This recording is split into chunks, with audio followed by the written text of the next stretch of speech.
Jayvon, I want to come to you because, you're his friend. You were on the island on the 4th. You were on a different boat. Do you recall seeing him at all that day? Yes, ma'am. I did see him when I was out there on the island. Can you tell me what you saw? Does anything seem strange to you about the difference that people are saying of how he was separated from the group? No, ma'am. I don't think that Nolan would say, "Hey, bro, I'm staying with this girl on the island." For weeks, this case has run on one version of Nolan's final hour. His friends said he made a choice, that he stayed behind on Horn Island to spend time with a girl he'd just met, planning to catch a ride back to shore later that evening. That account held consistently across multiple interviews, given by multiple people in that same friend group. It became the foundation everything else was built on. This week, someone who has known Nolan far longer than a single afternoon spoke up. Jayvon Williams, described by CNN as Nolan's best friend, sat down for an interview and said something that does not sit quietly next to that story. "I don't think that Nolan would say, 'Bro, I'm staying with this girl on the island.'" He went further. "I've never known Nolan to stay back while his friends leave.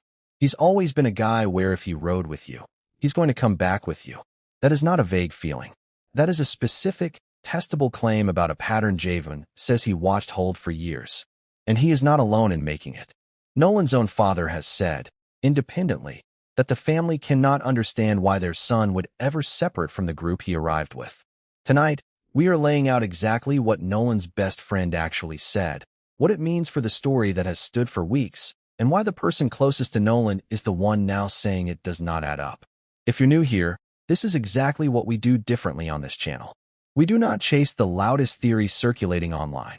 We tell you what a real, named person actually said, and we are honest every time about what that testimony does and does not prove. Subscribe now, because tonight's account comes from someone who genuinely knew Nolan, not someone building a theory from the outside looking in. Before we get into what changed this week, it is worth being fair to the account that has stood since the very beginning of this case. That fairness matters, because a new contradiction is only meaningful if you understand exactly what it is contradicting. Traston Shepard, one of the friends who was with Nolan on Horn Island that day, described the events to ABC's Good Morning America. He said he personally took a boat back from the island in the late afternoon of July 4th, and that at the time he left, Nolan had chosen to stay behind with a girl he had met earlier that day. In Shepard's own words, the two of them had met that day, and it was, in his description, kind of one of those things. Nolan really did seem to like her, but as far as Shepard knew, that was the only time the two of them had ever spent together, meeting and parting all within the span of that single afternoon on Horn Island. Shepard has stated publicly that he has spoken with investigators directly about what he witnessed, and that Nolan's friends from the trip have cooperated fully with authorities throughout the course of the investigation. That detail matters, because it means this was not a story that only existed in media interviews. According to Shepard, it is also the story that was given to law enforcement. Warren Hudson offered a separate account that lines up with Shepard's in its basic shape, though from his own vantage point. Hudson described a boat that developed mechanical trouble that day, a bilge pump failure that allowed water to begin building up inside the vessel. According to Hudson, the group left the island under the belief that Nolan had made his own choice to stay behind, planning to catch a later ride back with someone else, possibly with the girl he had spent the afternoon with or with another boat entirely. Here is what makes this account significant on its own terms, independent of anything that has happened since. This is not one person's story that has shifted or evolved every time it has been retold. This is a version of events that is held consistently across multiple separate interviews, given by multiple different people, spread out over multiple weeks of intense public and media scrutiny. That kind of consistency is a real, meaningful signal in any investigation. When several people, interviewed separately, without an obvious opportunity to coordinate their answers in advance, tell a story that lines up in its essential details, that consistency deserves to be taken seriously rather than dismissed. It is just not the only signal in this case. And this week, for the first time since Nolan first went missing, a new signal emerged that does not fit neatly alongside it. This is the version of events that stood largely unchallenged in its basic shape from the first week Nolan went missing, all the way through weeks of grand jury proceedings, autopsy disputes, and public pressure campaigns. This week, for the first time, that changed in a way that came from inside Nolan's own circle rather than from outside speculation. Before we walk through tonight's main development, there is one more voice worth hearing first, because it touches several of the same threads we are about to cover with Jayvon Williams: the unresolved contradictions, the retained tissue, and the parts of this case that still do not have an answer. Nancy Grace, former special prosecutor and host of her own program covering ongoing criminal cases, has been following this story closely, and this week she laid out in detail exactly where her own concerns currently sit.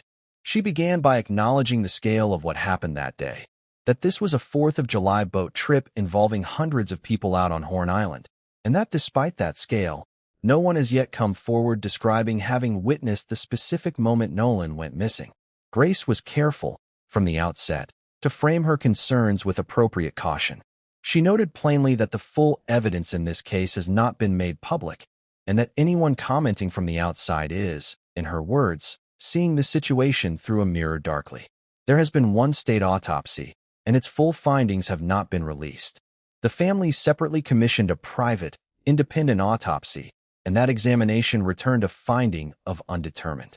What Grace focused most closely on was a specific physical detail.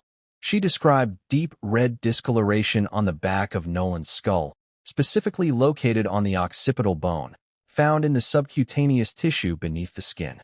She was precise about why this detail stood out to her professionally. After death, blood in the body naturally settles and pools at the lowest point, based on how the body was positioned. According to Grace, this discoloration did not match that kind of ordinary postmortem pooling, because it was isolated to one specific area rather than spread according to gravity. She was equally careful, though, to lay out the range of ordinary explanations that could account for this finding. She noted that the video footage from that day shows an enormous number of boats clustered close together on the water, and raised the possibility that Nolan could have fallen and struck his head accidentally between two vessels without anyone in that crowd noticing in the moment.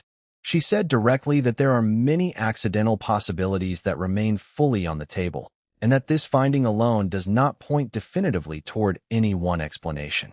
Grace also raised questions about what was and was not available to the second, independent medical examiner. She noted that when the family's chosen examiner received Nolan's body for the second autopsy, both lungs and throat tissue were missing, having been retained by the state's medical examiner's office. She said she understood the reasoning behind retaining lung tissue, since that is standard practice when investigators are trying to determine whether drowning occurred. What she said she did not yet understand was why throat tissue specifically had also been retained, and what, if anything, the original examiner had observed there that prompted that decision. She connected this directly to the contradiction already sitting inside the existing public accounts. She noted that the call made by Nolan's friends as they were returning without him described him choosing to stay behind with a girl he had just met, but that the same girl, identified publicly as Katie, has said that Nolan ultimately left the island with his friends rather than staying behind with her. Grace called this a direct conflict in the existing testimony, one that has not yet been resolved. She also referenced a piece of released audio from a call one of the boats made to Sea Tow, a marine assistance service, reporting that their vessel was taking on water. In that newly released audio, a voice can reportedly be heard saying something to the effect of telling someone to wake up.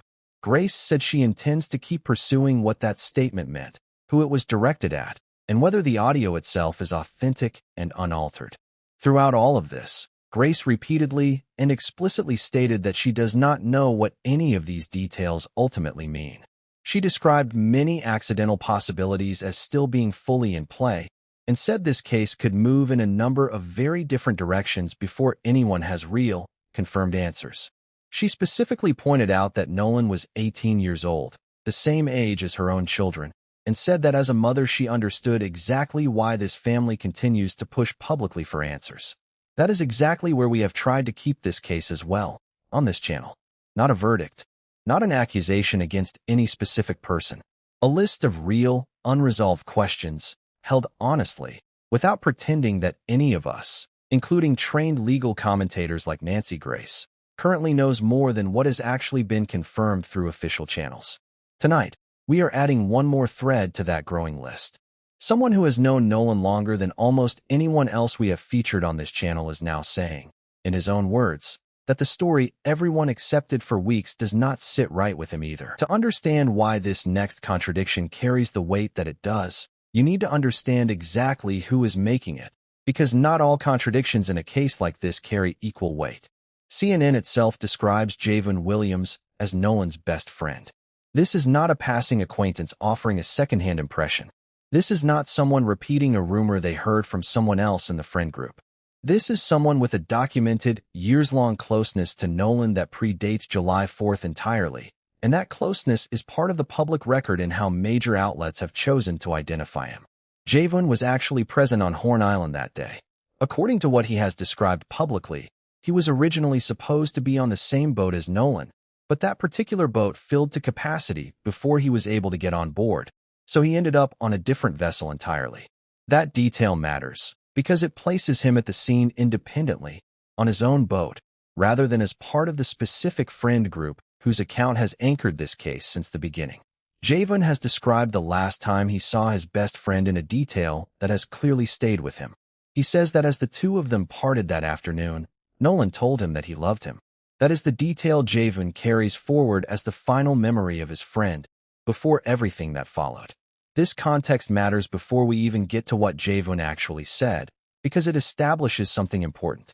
This is not someone speaking from outside the story, constructing a theory out of screenshots and online speculation.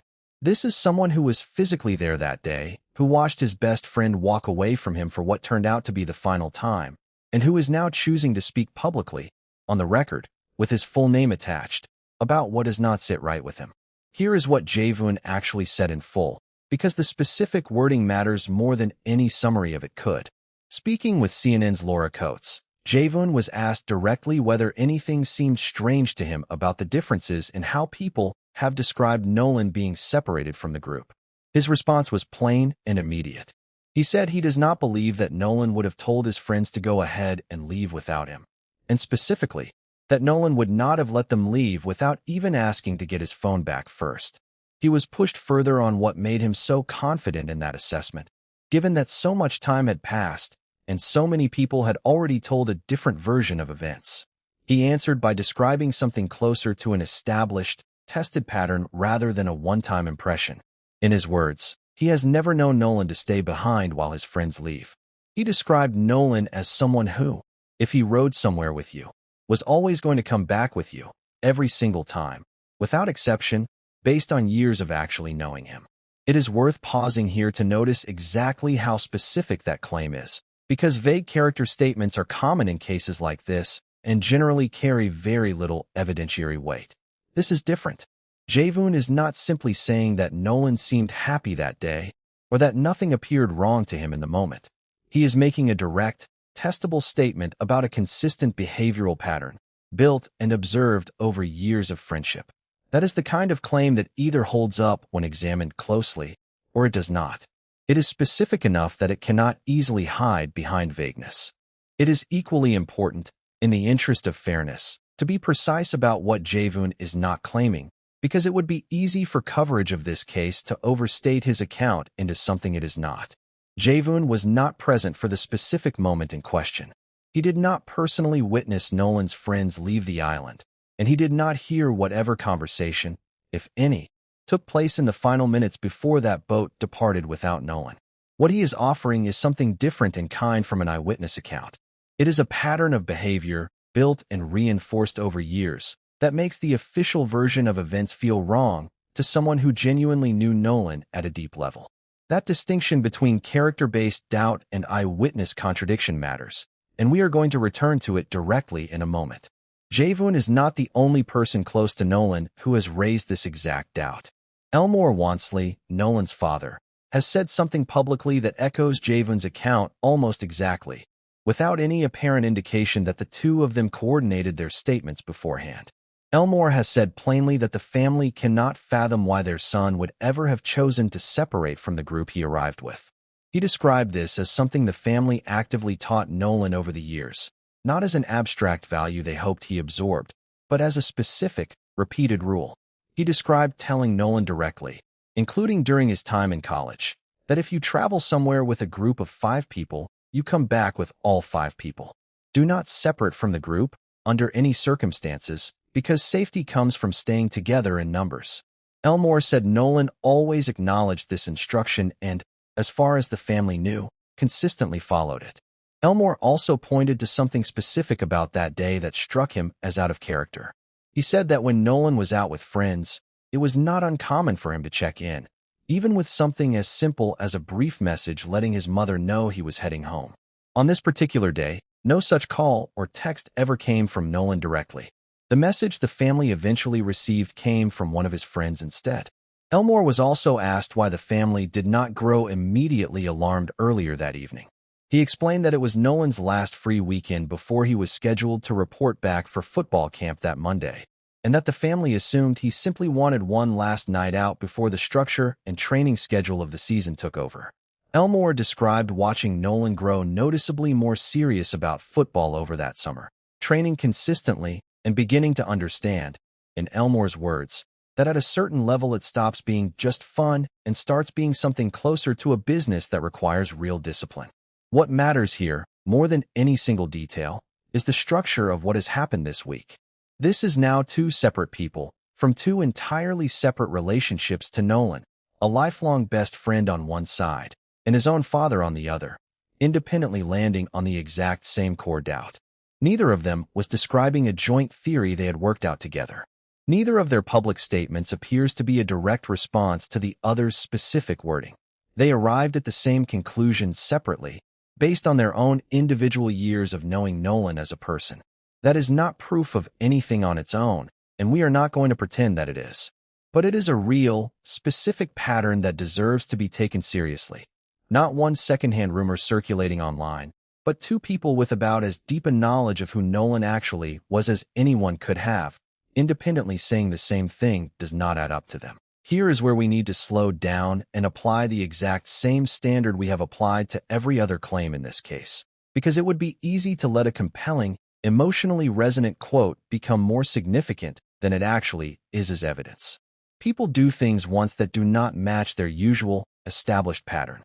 A single afternoon, a girl he had just met, a decision made in the moment, shaped by circumstances that nobody else present was in a position to see or fully understand. None of that becomes impossible simply because it would have been out of character for Nolan based on his history. Human behavior is not always perfectly consistent, even for the people who know us the very best. And even the people closest to someone in this world can, at times, be wrong about what that person would or would not do in a specific moment they did not personally witness. It is also worth being honest, again, about something specific to Jayvon's account, because fairness requires applying scrutiny evenly rather than only to the version of events we might find less compelling. Jayvon was not present for the actual moment being described. He did not watch Nolan's friends leave the island, and he did not hear whatever conversation happened in the minutes immediately before that boat departed without him. What he is offering is a character-based doubt, built carefully over years of genuine friendship, rather than an eyewitness contradiction of what specifically happened in that exact moment. We are not telling you this to diminish what Jayvon said, or to suggest his account does not matter. We are telling you this because it is the exact same discipline we have applied to every other account that has come up in this case so far. Katie's account of what Nolan told her directly, the friend group's account of what they collectively believed happened, and now this one from Jayvon.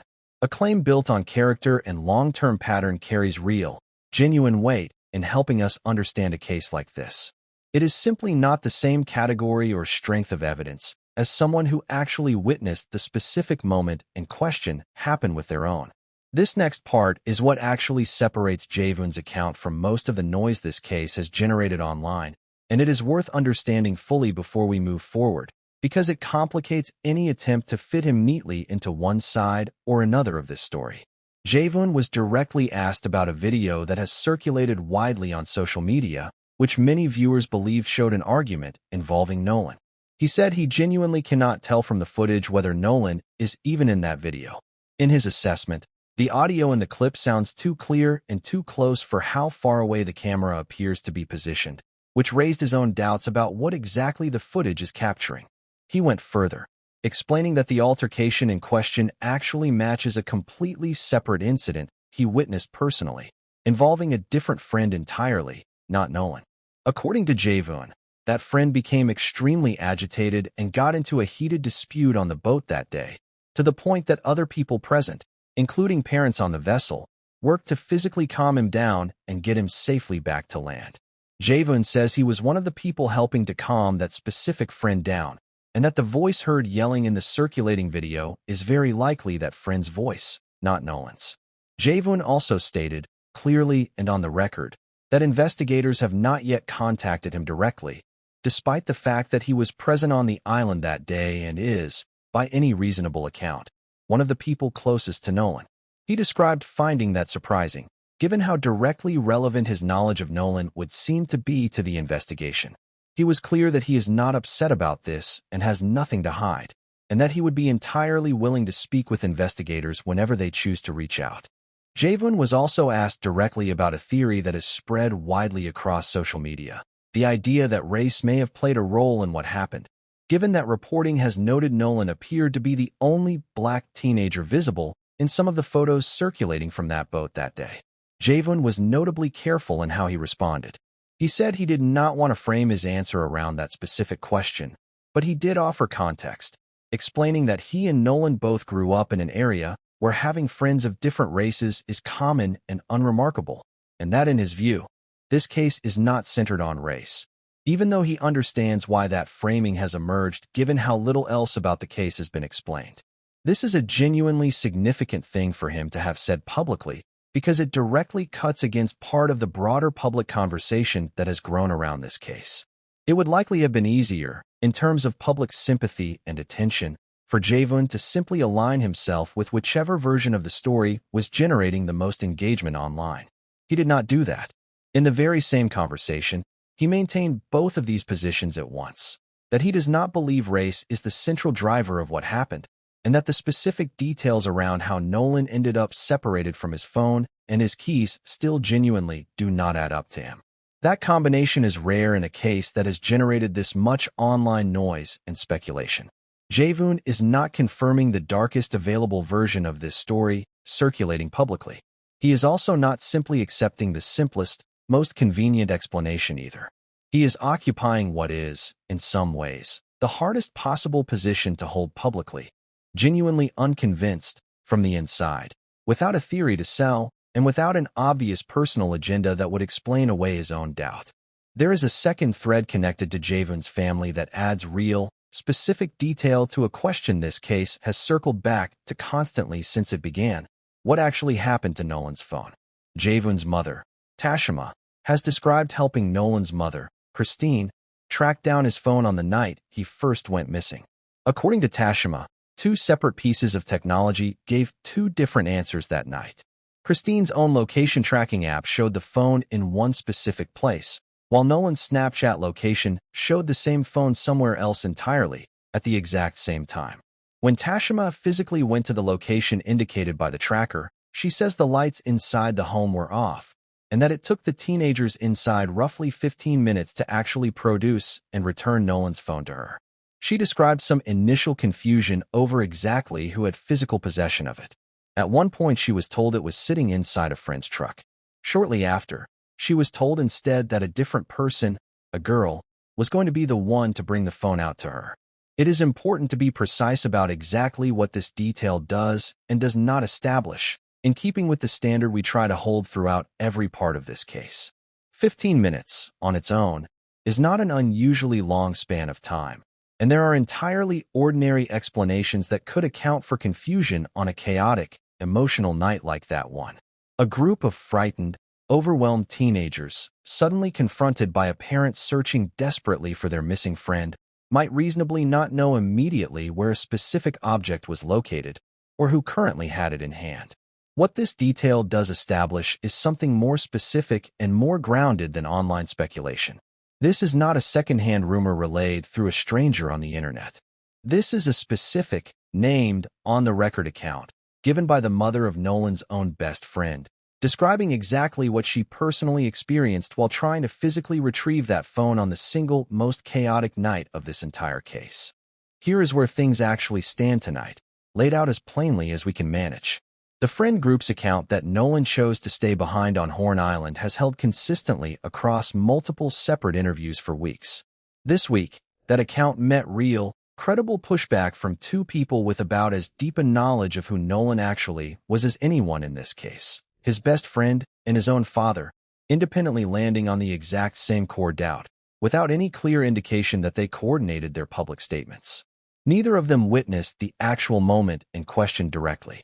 Neither of their individual accounts, on its own, proves that the friend group's version of events is false. What they have added to this case is something real and specific, a character-based contradiction, built carefully over years of genuine pattern, standing directly across from an account built on what allegedly happened during a single afternoon. As they currently stand, both of these accounts cannot be fully reconciled with each other. That is not a small technicality. That is the actual, honest shape of where this case sits right now, tonight. Add to that Tashima's account of the phone recovery, a specific, named description of confusion and delay on the exact night everyone involved is still trying to reconstruct. And you get a picture of this case that is considerably more layered than either the friend group's account or Jayvon's doubt could fully explain on its own. None of these threads has closed. The sealed autopsy remains sealed. Toxicology results remain outstanding. The grand jury has still not convened to determine whether any charges will be brought. And the account that has defined the public understanding of this case since its very first week now has a real, credible, publicly named challenge sitting directly across from it. We are going to keep bringing you every new voice that emerges in this case with that same care we brought to Jayvon's account tonight. Fully, fairly, and honest every single time about exactly what a piece of testimony does and does not prove. Subscribe and turn on notifications. We'll be here when this case moves again.